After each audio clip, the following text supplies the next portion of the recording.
Now for our story. Tonight, in his house on 11th Street, Ben Calvert opens the door of his study, flicks on the light. Kit. Good heavens. What's the matter, Dad? What are you doing? Sitting here in the dark. Oh, nothing. Just thinking.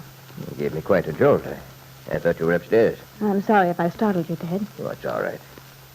But why didn't you turn on the lamps? Oh, I don't know. I hadn't even noticed how dark it was, to tell you the truth. Well, your thoughts must have been pretty far away then. I guess. Kit, I don't know what's the matter with you. I thought once the divorce was over, once you got custody of the child, that you'd begin to snap out of it. Be more like your old self. Instead, you seem to be crawling more and more into your shell. I don't like it. It's not healthy. Healthy? Is there anything healthy about this house? There's nothing wrong with this house. It's the best place in Wakefield. No, don't be so literal, Dad. I was thinking of the feeling in the place. You and Jessie, all the bitterness in both of you. What about yourself? You and Jessie. You never say a decent word to each other. No, I know. I'm not defending myself. But you asked me why I haven't been in a more cheery mood since the divorce, and I was trying to give you my reasons. Well, I'm sure I don't know what you want or expect. It seems to me I've done everything a man could to make his daughter happy. You really believe that? Certainly. If you can tell me where I failed. Oh, Dad. I got you the best lawyer in Chicago. He won your case for you. Yes. That is, he won it for you. It was to your own interest, too, remember? You have custody of your son. Have I really? What do you mean? You know what I mean, Dad. How can you say I have custody of my child? When I told you I wanted to go away for a while, take the baby with me, you raised the roof. That's another story. Naturally, I won't have you dragging my grandson around all over the country. I'm thinking of his welfare. You know, Dad, you're an amazing person. Sometimes I can't decide whether you do these things consciously or whether you actually convince yourself of what you want to believe. I don't know what you're talking about. I mean, whenever you want something very much for yourself, you always try to make it appear that you're doing it for someone else's welfare. Then, if they don't like it, you can always accuse them of being ungrateful. Kit, if you Look can't... at the present situation, for instance. You have several reasons for wanting me to stay here with the baby, and none of them has anything to do with what I want for myself. Maybe you don't know what's best for you. There you go. That's just what I mean. I happen to know exactly what would be best for me. To get away, out of this house, to have some peace of mind. But you don't care about that. You want me here because my being here drives Jessie into a frenzy, and you enjoy seeing her suffer. It's your way of striking back at her for whatever wrongs you feel she's done you.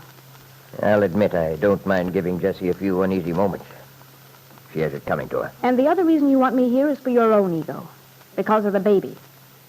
You want to shape him into a little replica of yourself. So that he'll grow up with your ideas, your approach to living. That's only natural. He's my grandson. He belongs here with me. And if you were sensible, you'd realize that the best thing for you is to stay right here and settle down, too. We've won, Kit. Can't you get it through your head? Can't you realize it? You have nothing whatever to fear now. You're secure. But Ben Calvert might not have been so sure of himself had he known what Angus McKillop, Bill Meade's attorney, had in his pocket at this moment. Angus, who has just walked up the steps to Bill's little cabin in the Wakefield Auto Court. Knocked on the door. Good evening, lad. Why, hello, Mr. McKillop. Come in. Thank you. I will. I'm not interrupting you, I hope. No, I should say not. I'm glad to have a little company. Sit down, won't you? So, this wee place is your castle, eh? Yeah. It's not much, but I'm used to it. That's all a man needs. Clean, tidy. I suppose you're wondering why I came. Well... Never mind. I'll tell you. Okay. But first, can I fix you a drink? Hey, you can. Swell. It'll take just a second. That's just what I need for the night's work. All the loony, crazy, nonsensical things. What's that? Oh, nothing, lad, nothing. I have a bad habit of talking to myself. The years are creeping up on me, no doubt. Yeah, I'm sorry, but I haven't got any ice. Ice, you say. Now, what would a man be wanting with ice to water his good whiskey? Okay. Now, here we are. Say when. When? Just a nip, you know. Yeah. Gosh, I guess all the stories I've heard about the drinking prowess of the Scotsman haven't been exaggerated. Yep. Here's your good health. Yeah. Nothing like a little swallow or something to warm a man's in it. It's a chilly night out. I may have a long wait where I'm going. Well, you have to go somewhere when you leave here? That I do. And like as not, it's a wild goose chase at that. Me, a respectable lawyer, stealing about in all hours, meeting people in the dark. Nonsense. That's what I call it. What's all this about? I don't know myself. That's what irks me. Here. Read this, lad. Okay. Dear Mr. McKillop, regarding one of your clients, I believe I have some information which might be of interest to you. This client is Bill Meade. If you will be at the square opposite the courthouse on the north side tomorrow evening at 9:30, you will hear something which may prove very valuable to you in this case. Well, I'll be darned. Is that all you have to say? What's not signed? That's funny. I wonder who... So do I. I've been wondering since yesterday when the thing came. Where did it come from, Mr. McKillop? Did you notice the postmark? A fine lawyer I'd be if I'd missed a thing like that. Of course I took notice. Well, where did it come from? From Wakefield. Wait. Oh, gosh, this is the strangest thing I ever... What do you make of it, Mr. McKillop? Nothing so far. It may be a prank, or it may be much more than that. I don't know. But I intend to find out if there's anything to be found out. A fine fool I'd look sitting there on a park bench waiting for a mysterious stranger and like a silly detective in a murder story. Oh, gosh, I'm sorry you have to go through all this. If you'd rather back out. What? After giving my word to Mary Lane that I'd fight through to the bitter end? If the end's to be bitter, that is. We'll hope it won't be. Well, Aunt Mary told me about talking to you, and it's swell of you to be willing to help. I mean, I do appreciate your continuing on with the case. You've Mary Lane and my conscience to thank for that.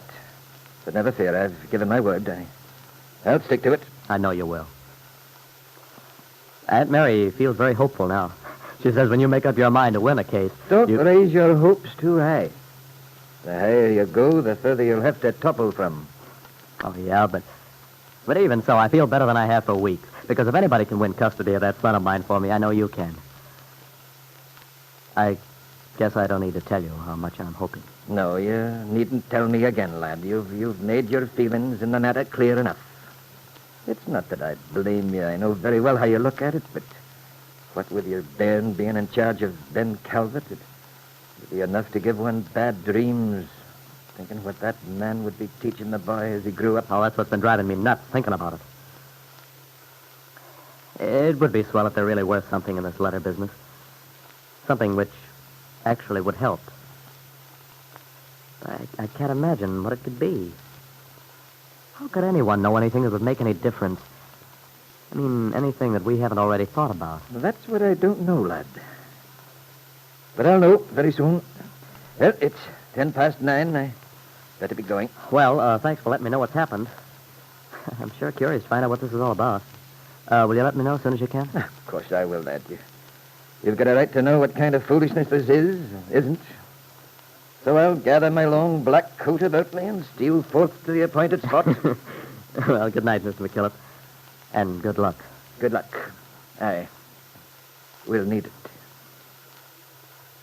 In spite of McKillop's warning not to let his hopes rise too much, and in spite, too, of the lawyer's tone when he said, "Good luck, we'll need it," Bill Meade couldn't help feeling a new rise of optimism.